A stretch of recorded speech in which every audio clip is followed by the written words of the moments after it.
Hi, I'm Mandy Rexroat. I'm in account management at 21 Grams, part of Real Chemistry.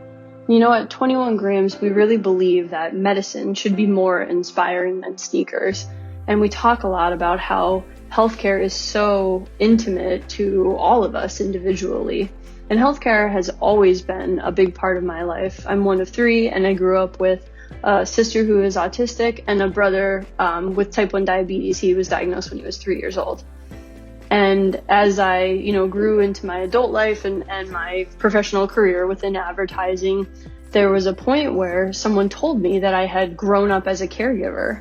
And that really, it just struck me because you're doing your job, and I was working in the industry and gathering insights from caregivers, targeting caregivers, but I had never actually thought about myself as one in that way. So it really shifted my perspective about the type of work that I was doing. And a few years later, I got to a point where I was really considering next steps with my career, and 21 Grams serendipitously came into the picture. So I read the website, and I was really struck by the power of the approach and the language and just everything about it. And so when I came into interview, one of the people I interviewed with was Wendy Levine. And she talked to me a lot about the mission of 21 Grams, the type of work that we were doing.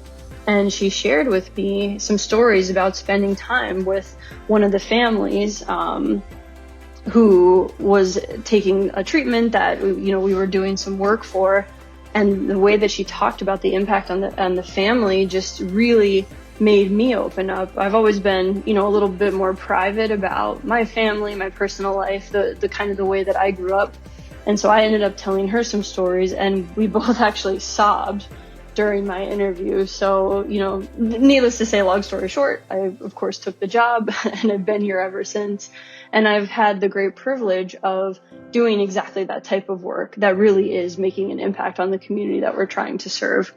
I specifically work within hemophilia, which is a rare disease where your blood doesn't clot properly. And we created a web series that highlights the psychosocial issues that come along with the condition. So that was one of the first projects I worked on, where we shot a few episodes of the series. And so about a month later, after shooting one of the episodes, I went to a patient conference, and I walked into the lobby to meet up with someone. And one of the little boys who was in the episode, he actually saw me from across the lobby, and he ran across and he gave me a big hug. And then his mom saw me, and she ran across and gave me a big hug. And it was this beautiful, family moment of hugging everyone. And I just thought, wow, this is why I came here. This really is about the 21 grams that makes people tick. And it was just such a special and beautiful moment. And then fast forward, that same web series, we created a reunion episode featuring the families from the first season, and I shared it with my family, and we ended up talking a lot about my brother's diabetes and managing a chronic condition and the ways that it impacts you. And I was just struck again because, working in hemophilia, diabetes is a completely different condition, and yet we had clearly tapped into this really true and universal insight that was really inspiring. And the fact that I was able to participate in the project and bring that to my own family was, a really special thing for me. So it's a great privilege to do what we do as part of Real Chemistry, and I'm so grateful to be able to do it.